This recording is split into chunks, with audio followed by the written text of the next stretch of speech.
All right, so good morning, everyone, and welcome to our presentation and virtual roundtable discussion on public health COVID-19 restriction rollbacks and the workplace impact. My name is Dominique Fontaine. I'm a labor and employment partner here at McInnes Cooper, and I'll be presenting today alongside my colleague, Megan Thompson, who is a labor and employment lawyer at McInnes Cooper. So before we get started, I just want to take some time to discuss some housekeeping items. For those of you who have attended our webinars before, you're probably very familiar with them, but all mics will be muted during the session, but you can contribute to today's discussion by sending us questions via the question text box. And we can discuss those questions after our presentation. So you'll find the feature for the questions on the right side of your screen. And just so you know, we're going to try to get to as much questions as possible. And we did get some in advance too.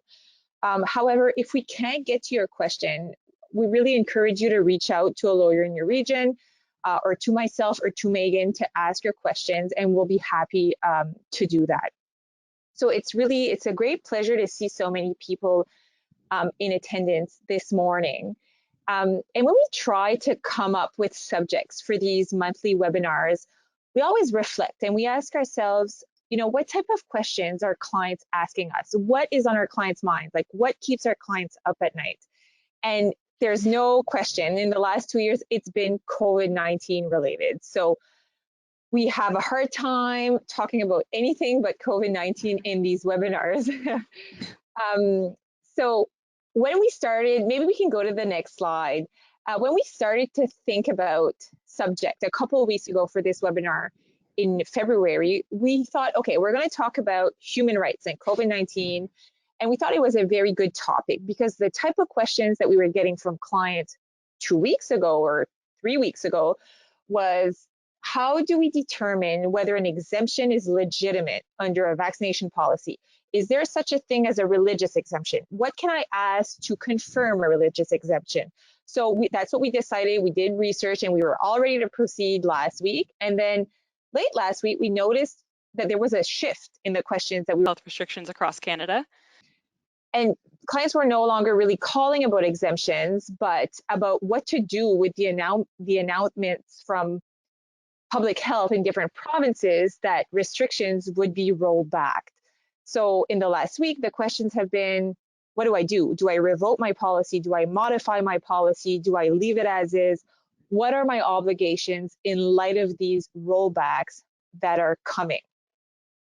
So we're not going to talk about human rights and COVID-19. Maybe if we can go to the next slide, we decided to completely change directions because the hot topic right now is, what is the workplace impact on public health restrictions rollbacks?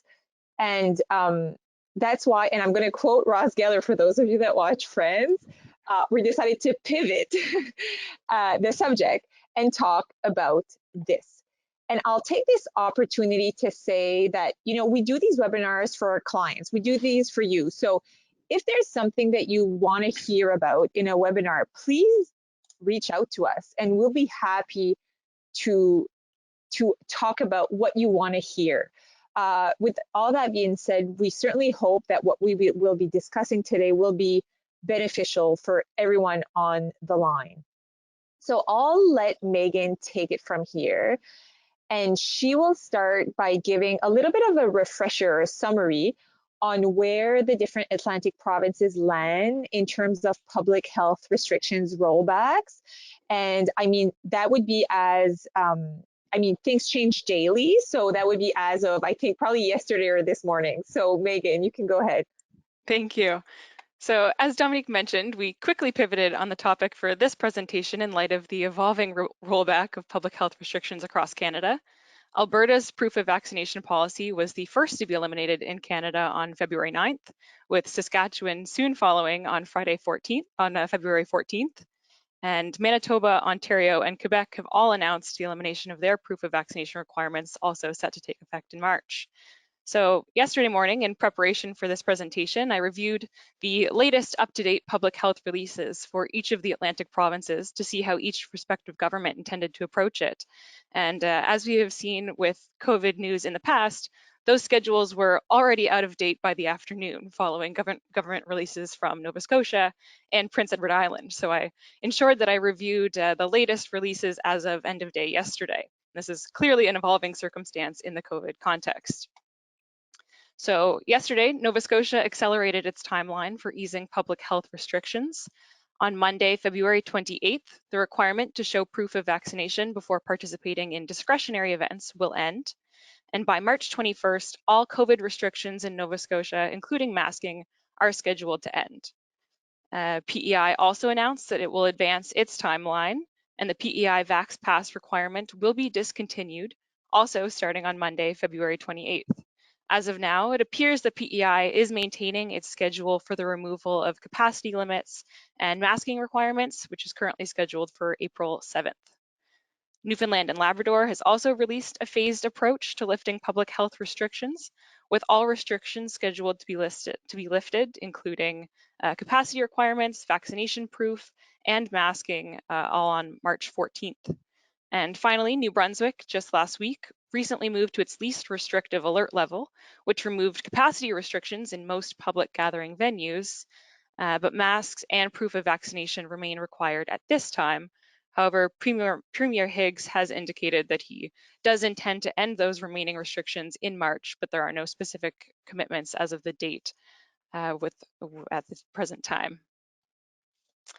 So if we can go to the next slide, please. So the announcement that public health restrictions are set to be removed may cause some concern for some businesses that would prefer to maintain vaccination or masking requirements. Although this is not an employment law related question, some clients have asked if they can continue to impose COVID-19 restrictions on their customers, even after the government has removed those public mandates. Though we will be also starting on throughout this presentation in the employment context, the short answer is yes, as long as you are not discriminating against those who cannot comply with COVID-19 requirements, such as those with medical or religious related exemptions.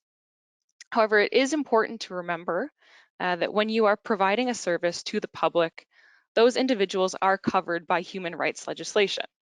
It can be difficult in the service context to assess who requires an exemption, and organizations should only request the minimum amount of information that intrudes as little as possible on an individual's privacy. So you should think about how you would intend to implement continued COVID-19 restrictions. For example, in a service context, would you require a doctor's note, or would you consider taking a request for an accommodation at the person's word without requiring further proof of that accommodation? Ultimately, if you do choose to maintain restrictions in your business while providing a service, it's important to be open and clear in your messaging to patrons, such as with your social media posts or email messaging, to ensure that patrons are aware of the restrictions in advance. As long as the continued restrictions offer reasonable accommodations for those who either cannot get vaccinated or cannot wear a mask, as your policy may require, then everything else is a business decision up to you. Next slide, please. So one of the first questions that we have been hearing from clients is, what do we do about the workplace safety policies that we've imposed to manage COVID-19? This slide lists the common types of policies that have been implemented by employers over the past 2 years. Many employers have some combination of those policies as it relates to vaccination, masking, testing, distancing, or remote work. The first step before making any changes is to identify the type of policy that you have and review the terms of the policy, review the various levels of COVID safety measures currently in effect in your workplace. Go to the next slide. So our main recommendation at this time, and perhaps the biggest takeaway from this presentation, is do not panic upon the government's removal of public health restrictions. Do not take any fast action to immediately amend or remove your COVID-19 policies. An employer or business owner's discretion and ability to implement workplace policies is not dependent on public health. You do not need to remove your policies just because the government is lifting their COVID-19 mandates. Following the removal of public mandates, you can take your time to evaluate trends in case numbers and the potential impact of your workforce on the related to the removal of those public restrictions before removing or modifying your own COVID policies. And next slide. So, as an employer, you have a positive duty under occupational health and safety to ensure the health, safety, and welfare of your employees in the workplace. As we've seen over the past 2 years, the government may introduce public health restrictions, and employers must abide by those restrictions as they are law. However, that law prescribed by the public health restrictions is a floor and not a ceiling. So generally, the purpose of government restrictions has been to preserve the capacity of the healthcare system, particularly during waves with rising COVID cases, as we saw during the Omicron case. Government directives are not grounded in any duty to employees, and they may not necessarily be sufficient to satisfy an employer's occupational health and safety obligations. And also, Nova Scotia and Newfoundland have explicitly acknowledged that while masking will not be required following the removal of public restrictions, it will still remain recommended to wear a mask. So that just demonstrates that the public health restrictions are intended as a floor, and individuals and businesses may choose to go beyond the current level or lack thereof of restrictions. And I believe we did also receive a question about, when can private employers stop their masking requirements within their businesses upon the removal of public mandates. And while it will not be illegal to not wear a mask in the business context or in the workplace upon the removal of those mandates, an employer may still have an occupational health and safety obligation to continue masking dependent on the context of their workplace. I think if we could I go think just I'll just add to that, Megan, because we did have a question on that. So I know that a lot of employees and employers are probably anxious to say you don't have to wear a mask in the workplace anymore, but that goes back to our don't panic rules. So once the restrictions are removed, you really need to think about what are the risks of removing that obligation to your employees in the workplace. So you have to go through that analysis. Before you make a decision. And if you determine that there are still risks of COVID-19, I think you should probably leave that in place. And another thing to consider is you may have a policy right now that says employees are required to mask. So until you modify that policy and republish it, essentially, you shouldn't be making any decisions. It really has to be a change in your policy before you tell your employees you're okay not to mask. exactly. If we could just go back one slide there. Perfect. So on that basis, just like Dominique said, it's important to keep in mind that public health directives are the government acting in its capacity as a law and policy maker for the public. The removal of public health restrictions do not bind an employer to similarly remove their internal policies. The government may also act in its capacity as employer to impose or remove COVID-19 restrictions on government employees or other public sector employees. But the government's removal of COVID-19 restrictions for its own employees does not have an impact on the restrictions implemented by an employer on its own workforce. So for example, in Nova Scotia, provincial government employees and other key public sector employees, including teachers and healthcare professionals, were required to have at least one dose of a COVID vaccine by November 30th, and those who did not have a first dose as at that date were placed on an unpaid leave. Many of our clients in Nova Scotia implemented vaccine policies that required proof of vaccination or regular testing for unvaccinated employees prior to November 30th. And the terms of those policies differed from the COVID-19 requirements, such as those of employees. So just as employers were not bound to follow the province's decisions in its capacity of employer for implementing COVID policies, employers are also not bound to follow the government's lead as it relates to removing their employee COVID policies. And next slide, please. So as the lifting of public health directives nears in Atlantic Canada, now is a good time to start thinking about how you may want to modify, suspend, or revoke your COVID policies. This should be done in a carefully measured approach and should consider what the employer would do in the event of a widespread COVID resurgence in the workplace. The complete removal of restrictions may mean that it would be too late for the employer to act in the event of an outbreak.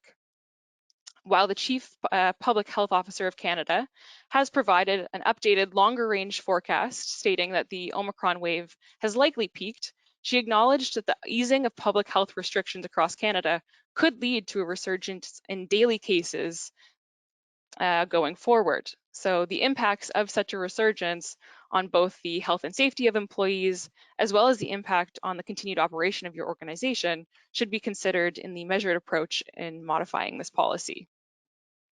You should continue to monitor public health directives and ensure compliance with those restrictions, but remember that those directives are, again, a floor and do not necessarily inform your approach as an employer.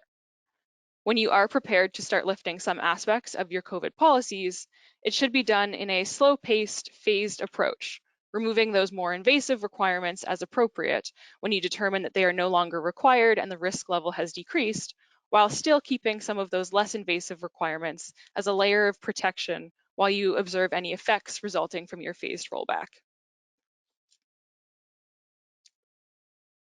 Next slide, please. So another question that we have received from a few employers in advance of this presentation and have already somewhat touched on is whether an employer can keep some or all COVID safety policies in place even after public health restrictions are eliminated. As we referenced, some employers may choose to maintain COVID safety policies, as despite the fact that the overall case numbers are decreasing and it appears that most cases are less severe, it is still a highly contagious virus. In the event of a workplace outbreak, it could significantly affect the health and safety of your employees and your ability to operate your business going forward. In the early stages of our post-COVID restriction society, some organizations may make a business decision to maintain some policies to ensure the comfort and confidence of its both employees and its customers.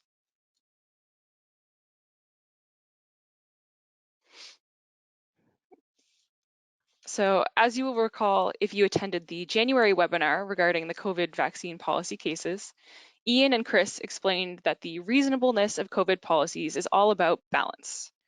In January, we noted that the balance is shifting drastically compared to the beginning of COVID, and again, as compared to the introduction of COVID vaccines in the summer and early fall.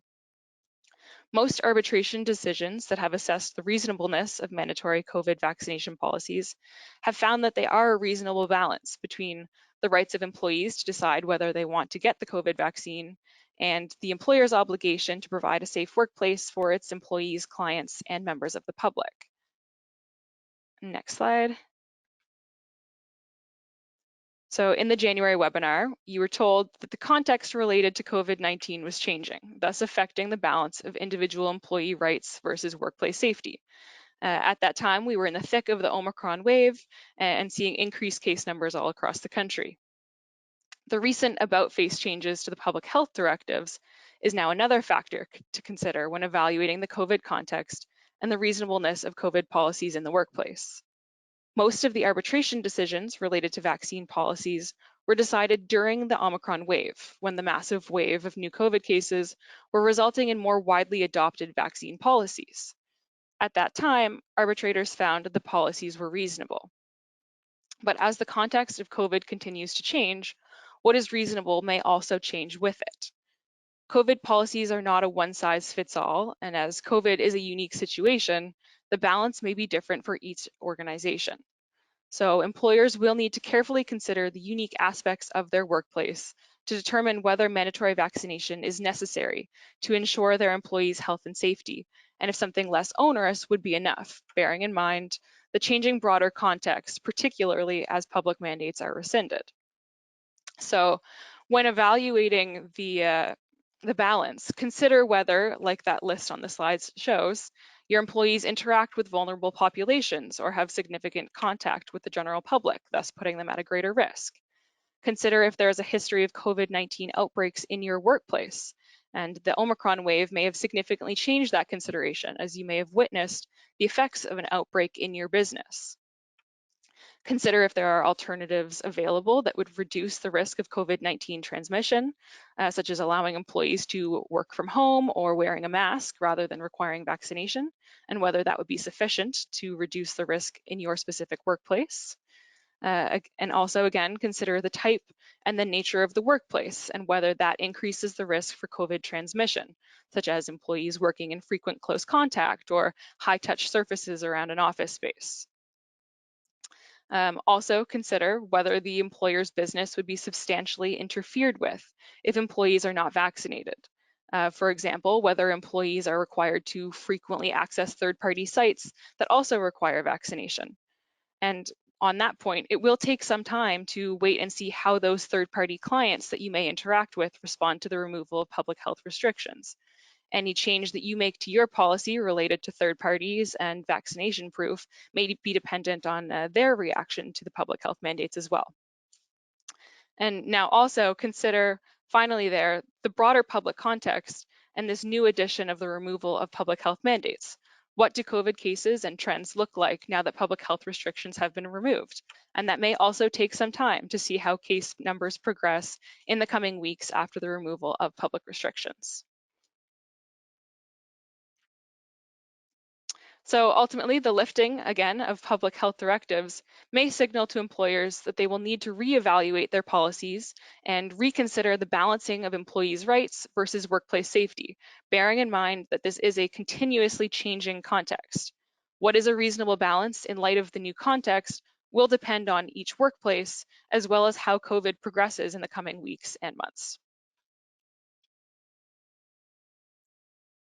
And finally, it's also important to keep in mind that human rights issues may still be present whether or not you maintain your COVID policies in the future. If you do keep COVID policies in place, you will still need to manage your duty to accommodate those employees with valid medical and religious exemptions, as you have been doing under your policies over the past number of months. But employers must also plan for potential accommodation needs of employees arising from the rollback of public and workplace restrictions. Upon the removal of COVID restrictions in the workplace, there will still be a number of employees who may be more vulnerable to severe COVID illness.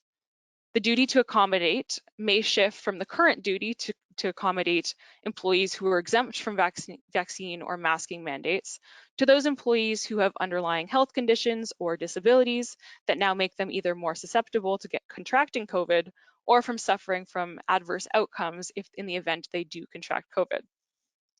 This shift will be similar to the accommodations that you would have seen offered to vulnerable employees at the beginning of the pandemic prior to the advent of vaccines. And finally, although schools will be governed by the public health directives to remove all COVID restrictions, it is possible that some daycare or other childcare facilities that are private may continue to our internal policies. So in that case, parents may still need to be accommodated on the basis of family status if they need to deal with children who are unable to attend their daycare due to COVID restrictions. So ultimately, whether you choose to maintain your COVID policies or modify or rescind those policies, human rights concerns must be contemplated in the process as you go through your phased approach. I think Dominique will cover this next question. Thanks, Megan. So the next slide is actually a poll. So I think you can answer directly on your screen. Yes. So the question is, did you discipline or dismiss any employees for non-compliance with COVID safety policies? So you can vote and then we'll see the results.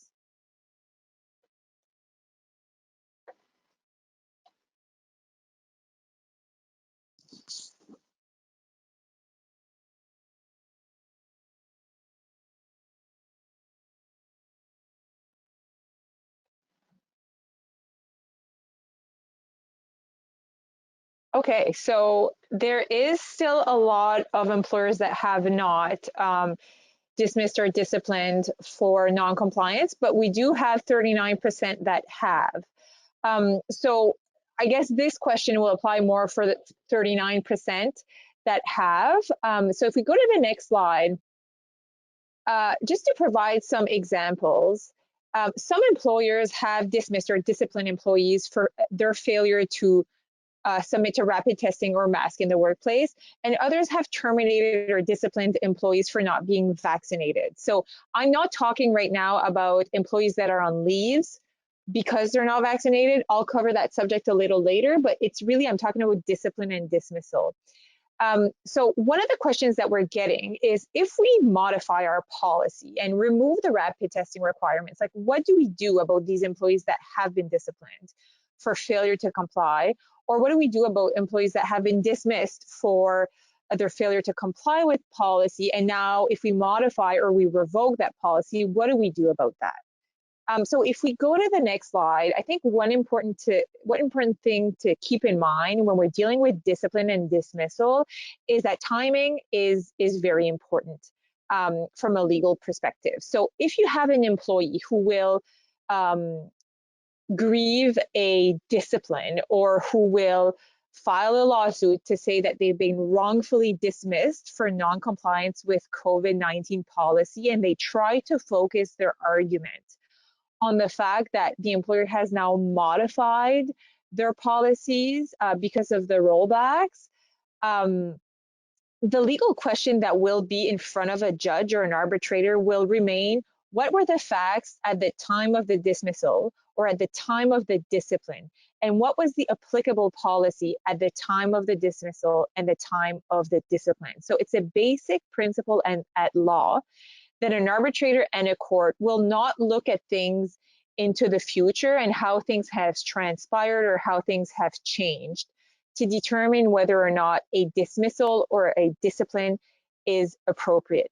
So when we get that question, what do we do about employees that have been disciplined or dismissed? The answer is nothing. You do nothing. Your dismissed employees are obviously dismissed. They're no longer your employees. And the employees that have been disciplined, the answer is keep the discipline on file. It's still a very active disciplinary measure that it should not be put in the shredder because you have modified the policy. It's still a failure to comply with an employer policy. So keep all of that on file. And if we go to the next slide, the reason that we're telling clients not to do anything regarding employees that have been dismissed, but also to continue disciplining for non-compliance with COVID-19 policies until you modify them, is because what the case law has told us since the beginning of COVID, and we can comfortably say that to clients now, is that it's reasonable to discipline or dismiss employees for a failure to comply with COVID-19 policies. And these types of dismissals and discipline have been upheld on several occasions by arbitrators. So I'm not saying that it will always be upheld. Of course, we would never say that, but there's a good body of case law that supports that it's a reasonable employer response. So we did add a couple of cases in this slide, and I don't intend on going in details on these cases because we have discussed them in prior seminars, but I wanted to draw your attention to those to really give you that certainty that this remains the law and that you can still discipline employees for failure to comply with policy. So if you decide to keep a policy in place, which requires masking or requires rapid testing, and someone fails to comply with it, there is still ample case law that confirms that it's reasonable to discipline. So the first case is actually interesting because even some unions, and I'm not saying that all unions agree with this, but some unions do agree that violating COVID-19 policies can be grounds for dismissal. And a perfect example of that is that first case under duty of fair representation, where the union essentially did not grieve the termination of an employer who breached a COVID-19 policy.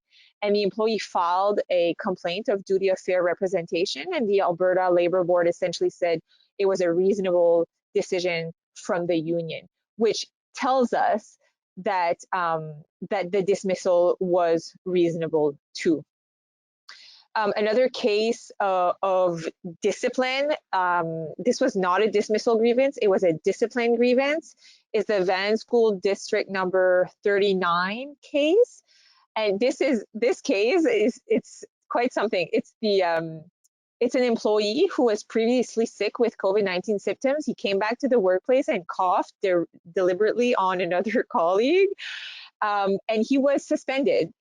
And the arbitrator said absolutely suspension was reasonable, and he's lucky that the employer did not terminate him. So I do hope that you don't have any employees who cough deliberately on other colleagues in your workplace. Another case when we talk about reasonable policies is a case out of Nova Scotia, the QP Local 3513 on reasonable policy. So this is a case where the employer who engaged in residential care and rehabilitation with vulnerable people had implemented a policy that says, if you are employed with us, you cannot be employed with another employer. And this was grieved by the union. And the arbitrator essentially said, no, this is reasonable in light of the risks, risk created by COVID in the workplace. Under normal circumstances, it wouldn't be. But because of COVID, it is a reasonable policy. So that is just to show that the circumstances of COVID can, in certain circumstances, justify more stringent employer policies. And then the last two cases deal with just cause, and these just essentially confirm that employees can be terminated for just cause for failure to comply with policy. So in both Garda and Acon Industrial, the dismissals were upheld. I'm not going to go into the facts because we don't have that much time.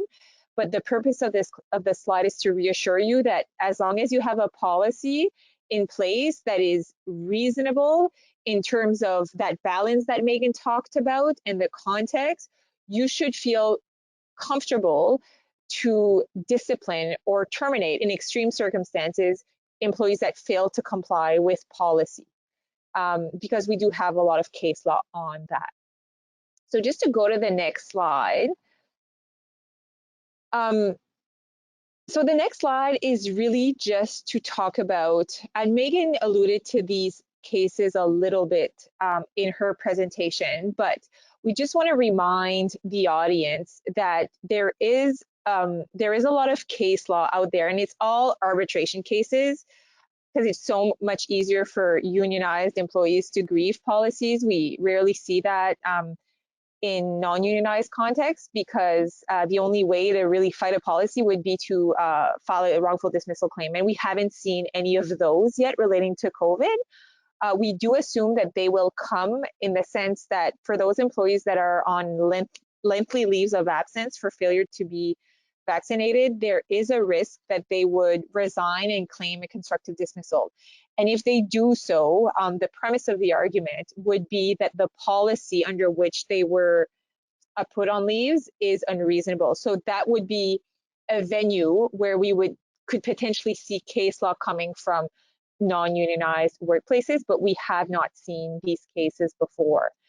But what these cases tell us, so the only one where the vaccination policy was not upheld is the Electrical Safety Authority case.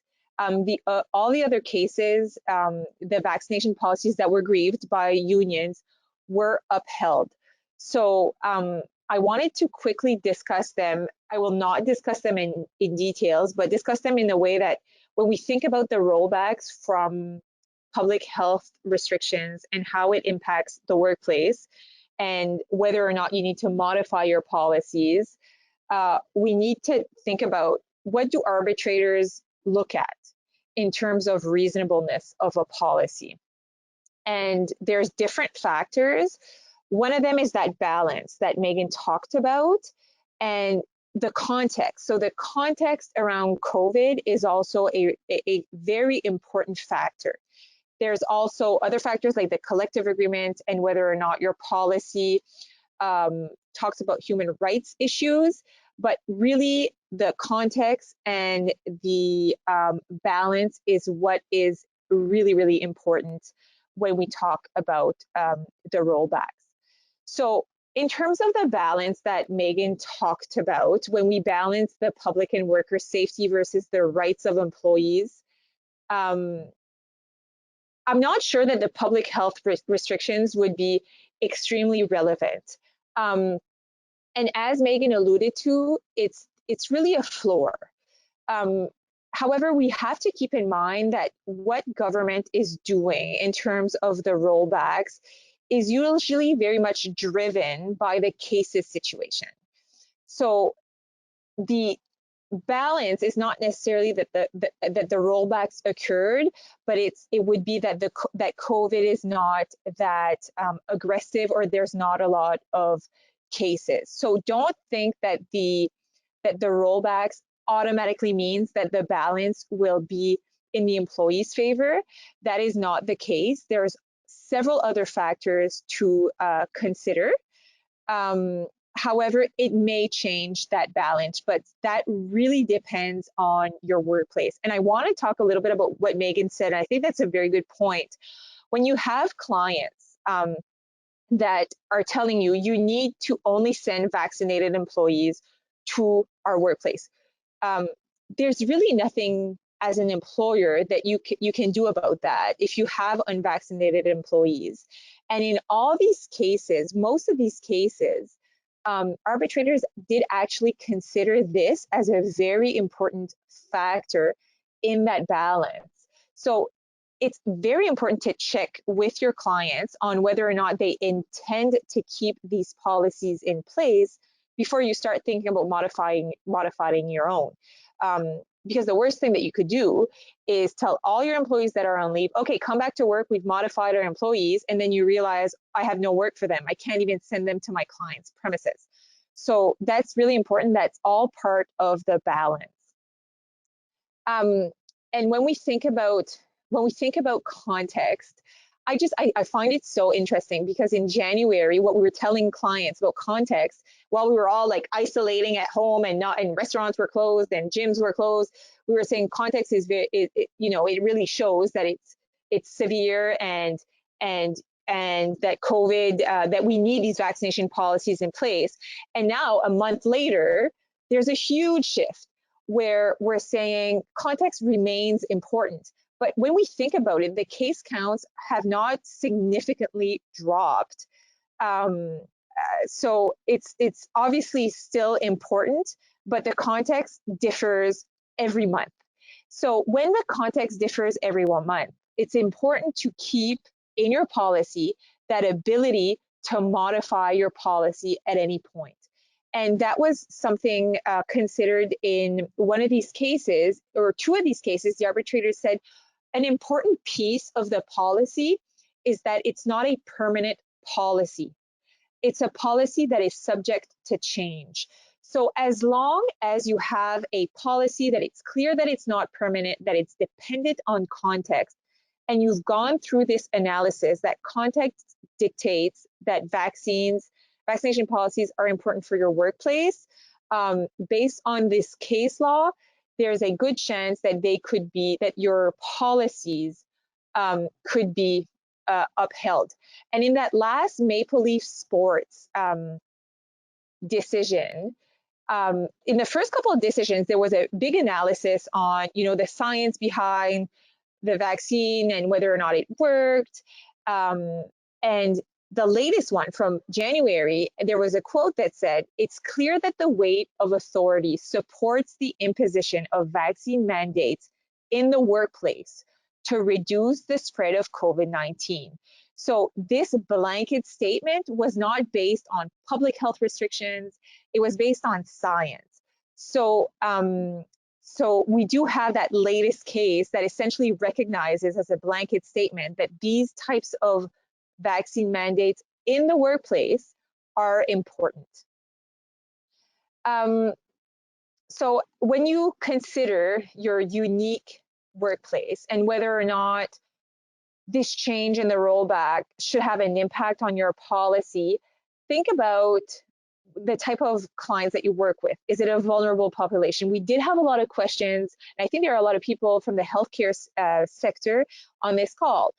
That's something to consider. It's not because government is saying that you don't have to be that remove the mandates and remove masks, that it somehow becomes safe for unvaccinated employees with no mask to work with vulnerable clients.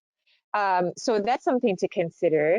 Consider the history of COVID in the workplace. Consider how it impacts your workplace. If all your employees get COVID and need to isolate and can't work from home, that's something to consider. And that's something that would be considered in that balance that we keep talking about. And another thing is the interference with your business if your employees are not vaccinated that I alluded to. You need to consider whether or not there's alternatives, rapid testing, masking, all that stuff, that still applies. And keep in mind that, occupational health and safety requirements are imposed on you as the employer.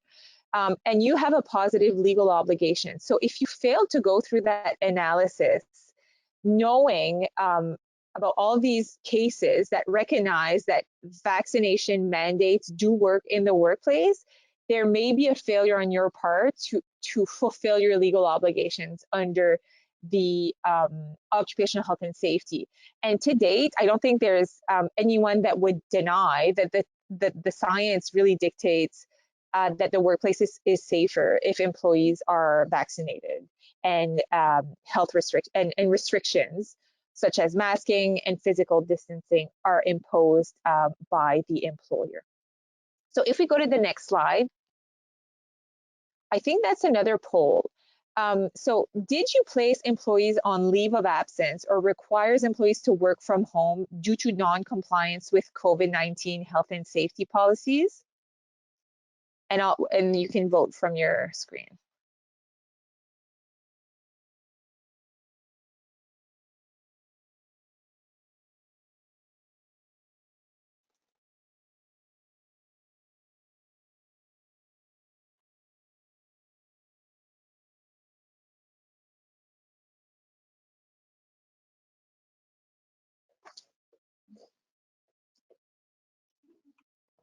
Okay, so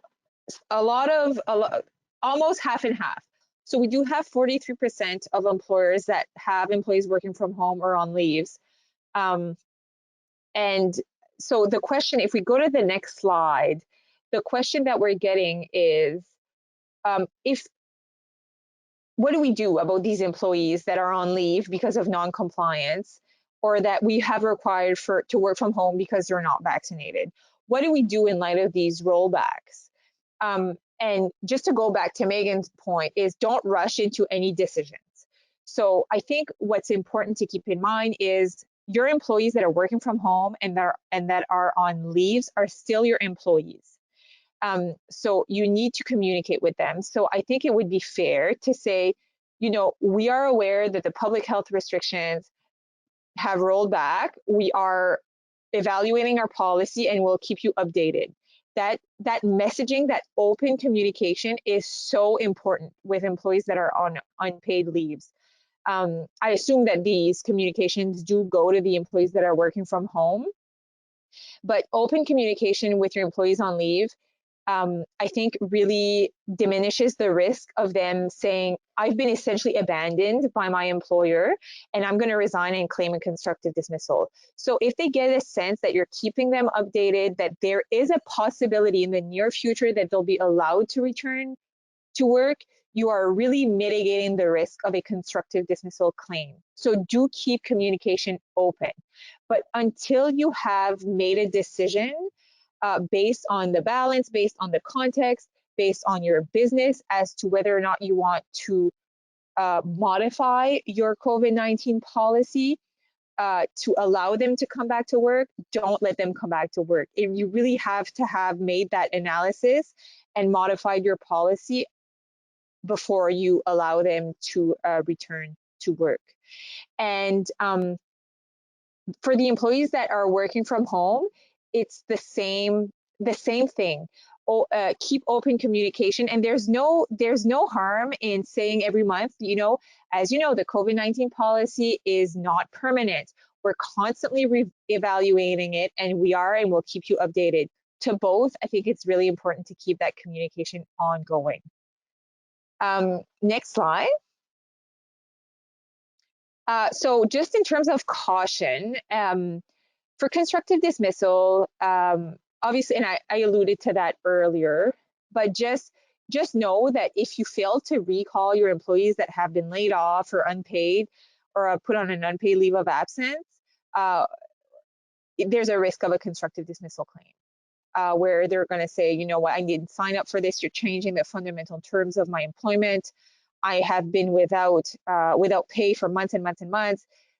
So there is always a risk. So as I said, to mitigate that risk, open communication. And if you feel that your business, the nature of your business allows them to return to work, return them to work. In terms of working from home, so you need to make sure, even if you modify your policy, you need to make sure that you still comply with any remote or hybrid work policies. It should be done in a implemented during COVID-19. Because if you have employees that have been working from home for 2 years, and all of a sudden you're saying, okay, you have to come back tomorrow, they could very much argue that you are changing the fundamental terms of their employment because they've been used to working from home. So really, as much notice as you can provide to these employees that they will be required to return to the workplace, it's better. And if you need to modify your remote or hybrid work policies in light of the modifications you bring to your COVID policies, obviously you need to do so and provide reasonable notice of these changes before you return employees to the workplace. Because we have to keep in mind, some employees, not me, I don't like it at all, but some employees love working from home, and they will very, very much dislike that they are required to return. And some of them may say they feel unsafe returning to work, or that they don't like, the modification to your COVID-19 policy, and show hesitance. And even some may refuse to come back to work. And that's a question actually that we got. What do we do about these employees that don't want to come back to work? They want to work from home. There's no duty to accommodate an employee who wants to work from home. Keep in mind that you may have to accommodate an employee who has family obligations a couple of days, or an employee who has a condition that makes them more vulnerable to COVID-19. But these would be exemptions, right? So if you do decide to bring them back to work, unless they provide evidence that they're exempt from that requirement, personal choice is not a prohibited ground under the Human Rights Act.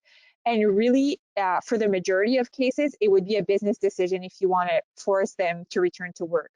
It may affect their productivity, they may dislike it, and that's a decision that you can make, but it's not a legal decision unless it involves human rights considerations. So that was a question that we had received. So if we can go back to, we can go to the next slide. So what do we do right now in response to the changes in public health directive? And then we can go to the next slide. So this is the whole point that we've been making. Don't be reactive. So be proactive. You have to, it's a good, like you attending the webinar today is a good start. You start to think about, okay, how does this impact my workplace? And be proactive in your analysis, be proactive in your communications to your employees. And think about, the future. What if there's a resurgence in the workplace? I don't think anyone wants to revoke completely a COVID-19 policy when there's big risks of all your employees being infected, and we don't know what's going to come. I don't think that's a safe approach. So it may be like, if you really, really want to remove it altogether, and if you determine, and it's not a want, I shouldn't use that. If you determine that the context requires you to remove it, I think suspending it with the ability to re-implement it on an urgent basis would likely be the way to go. And if we go to the next slide. And that's, I guess, something that we've been discussing, like communicate with all your employees and monitor developments all the time, which I'm sure you do. But it's, I know a lot of workplaces have like someone on their COVID team that is dedicated to just kind of monitoring the developments on an ongoing basis. I think that's important when we talk about context and these rollbacks. The updates, provide updates to your employees. If you are reviewing a policy, they're entitled to know that, and there's no harm that can come out of that. And obviously, as I said, Webinar regarding the COVID vaccine policy. The return to work for those employees on leaves and working from home. So if we go to the next slide, so at this point, we're going to start answering questions. We have 10 minutes. So as we give a couple of minutes for the questions to come in, I just wanted to provide you with some useful information about MC Legal Labs. So MC Legal Labs is something that we offer, and they're customizable training workshop that are led by our labor and employment team. And really, the goal is to support the continuous learning of your leaders by providing practical skills to mitigate and manage legal risks to your organizations. So we can offer those virtually, and we do have a lot of these presentations already cataloged that you can review. So if you're interested in these legal labs, we are available for that, and you can definitely, I think, let us know, and we'll give you more information on the labs, and then we'll go to the questions.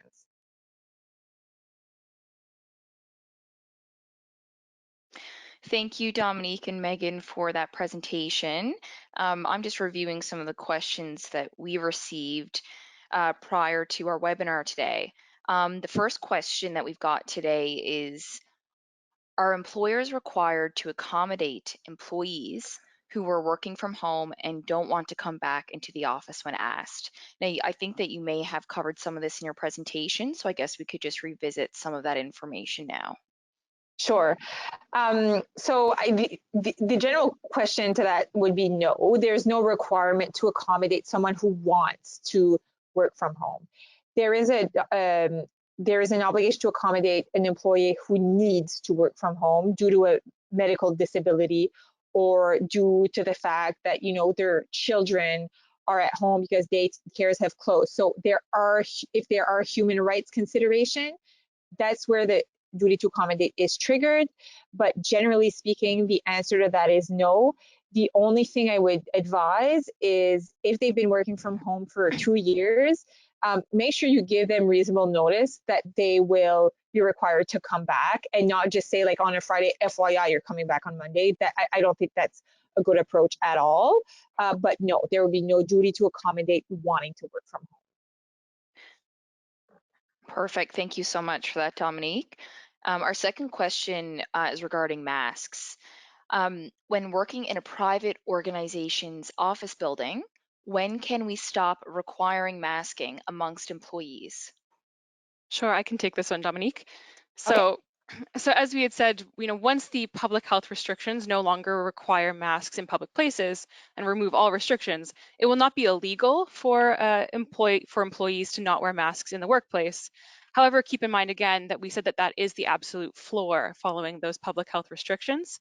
And so long as you still have your COVID policies that require masking in your workplace, those continue to apply until they are modified or suspended or revoked. And also keep in mind again that you do have those occupational health and safety duties to ensure a safe workplace. And so based on the context and that evaluation that you're going to do when you're balancing those obligations, you may determine that it is still necessary to require masking in your workplace. Fabulous. Thank you so much, Megan. Question 3 is regarding mandatory vaccination policies and booster doses. So if we have a mandatory vaccination policy in place and plan on keeping it, what is the best path forward with regards to booster doses? Right, that's a good question. So if you do have a mandatory vaccination policy and you've determined based on context or based on balance that it's reasonable to keep it in place and that your business wants to keep it in place, what we recommend for boosters is to add a section in your policy that requires employers to get booster shots by a certain date. So it would be very similar to getting vaccinated by a certain date. So it would be to get a booster shot by a certain date. And if you don't have your booster, you would essentially be considered to be not fully vaccinated. And I don't know what the consequences would be in this specific situation, but let's say it's a leave of absence, then the employees would be put on a leave of absence. Keep in mind that boosters in vaccination policies have not been tested by arbitrators or by courts. However, the evidence does show that they're extremely helpful in the science too.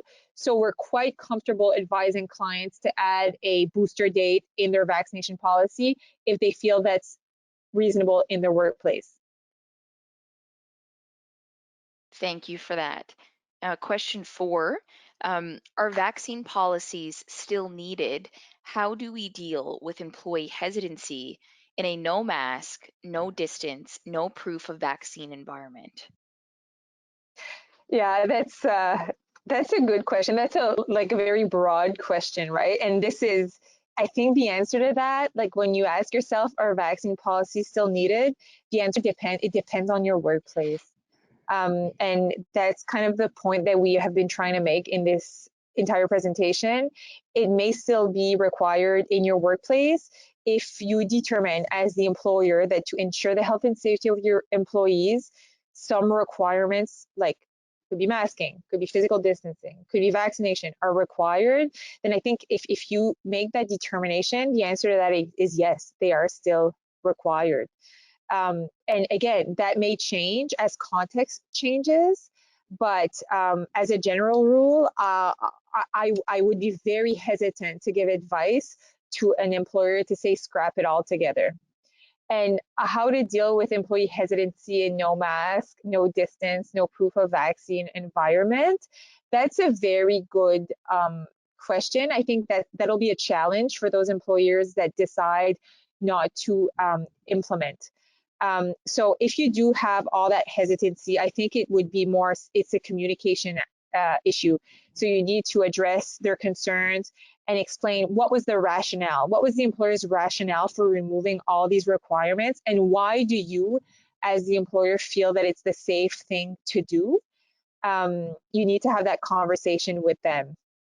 And a hesitancy, keep in mind, a hesitancy is not a disability, right, in the Human Rights Act. So you don't necessarily have to accommodate these employees, but you may want to say, you know what, like, how about you work from home for a month, and then maybe you'll get that comfort that you need to come back after a month. So it's really, really a communication aspect, I think, unless they have a disability that requires you to accommodate them. Just be sure that you communicate it well. And in my view, the only way to communicate well is if you've done your entire analysis as the employer and you've determined that it's no longer required. It would be okay to share that with employees that are hesitant. So I think we'll wrap this up. We have 1 minute left for the webinar. So I want to take this opportunity to really thank everyone on the line for attending. We hope that this was beneficial to you and to your business. I know this is a hot topic. The hot topic could be totally different next month. But as I said, if there is a topic you want us to address in a webinar, please reach out to us. And I hope you have a great Thursday.